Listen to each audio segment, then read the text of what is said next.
Hey guys, another video for our how to do stuff in Japan playlist. You would have seen a previous video we did on Central Japan International Airport. We did an interactive video on that. Today we're doing a video on Kansai International Airport in Osaka. This is a very popular airport for people coming or going internationally from Japan. You can get there by bus, train, ferry or car. We went there by car. So you're going to be seeing it from the perspective of people driving there. As you can see, it's reclaimed out in the middle of the ocean, and there's a very long bridge running out to it. So quite a spectacular complex it is. So as you can see, we parked in the car park, and in the car park is a pet hotel, which is extremely convenient. If a person happened to have a pet and was going away on holidays, they could park their car in the car park, walk the pet over to the pet hotel, and then head off and check themselves into their flight, and off they go. And then coming back, just pick up the pet and back in the car, and off they go again. This is an interesting idea too.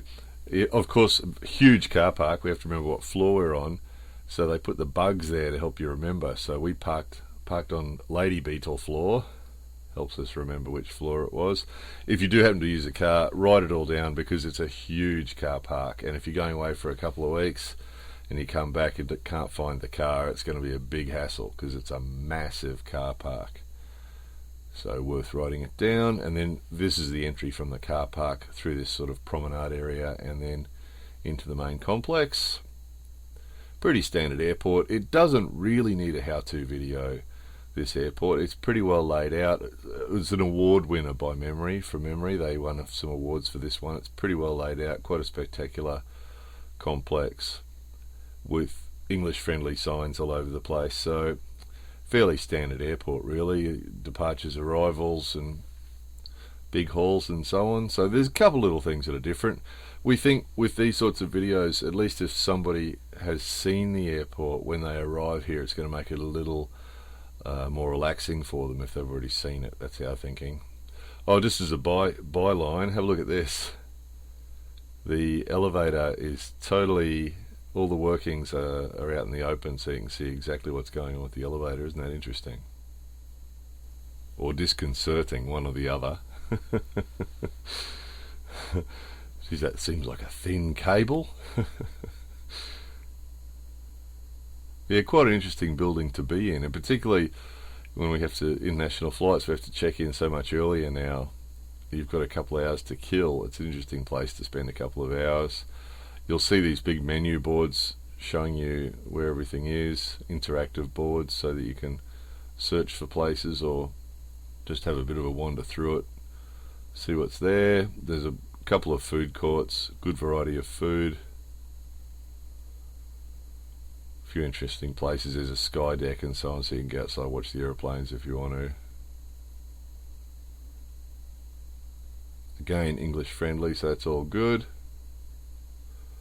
This is a departures hall. Fairly standard, isn't it? Very similar to Central Japan Airport. Similar to lots of airports around the world, of course. Easy to find your way around there. Oh, this is an interesting thing. This is one of the food courts, which is a very good one, but no carts allowed, which makes it tricky, doesn't it? Because, of course, being international airport in the 21st century, you can't leave your bags out there unattended, because some bomb squad will come along and blow them up, won't they? Or confiscate them or impound them or something. So there's a cart there, but it wasn't ours, of course.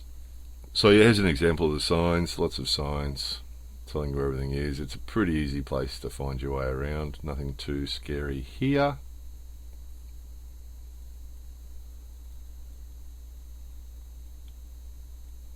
All good. Now we've gone through security and we've gone through immigration. So we're on the other side, on the departure side, near the gates. Or we're near the gates where the gates would normally be, but this is where this airport is a little bit different from the standard. Is that to get to your gate, your departure gate, you have to take the little train. They've got a little miniature train that just runs on a short track from here to where the gates are. So we're now in the main terminal building. We're going to get on this little train with the Jetstar cabin crew, and this will take us a few hundred meters away to where all the gates are. Interesting layout for a new building, hard to understand why they did this. And so we've arrived now at the other end, and here we are. It's just a big row of gates. This whole building is just the row of gates for the aircraft. Sorry about the shaky camera. It's very far away and a very small camera we were using on this day.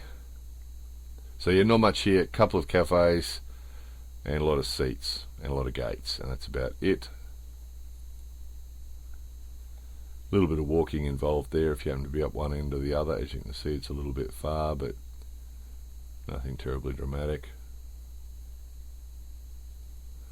One thing, that train, you can't take carts in that train, so this, once you get up here, whatever you're carrying or travelling with, you'll be carrying or wheeling. And then you go through to whatever gate you're going to. And fabulously enough, they had massage chairs in there that weren't being used. Nobody was using them, so except this big fat foreign guy. Anyway, that was Kansai International Airport. Pretty easy place to get around, as you can see. Hope you found that interesting and useful. More videos coming soon.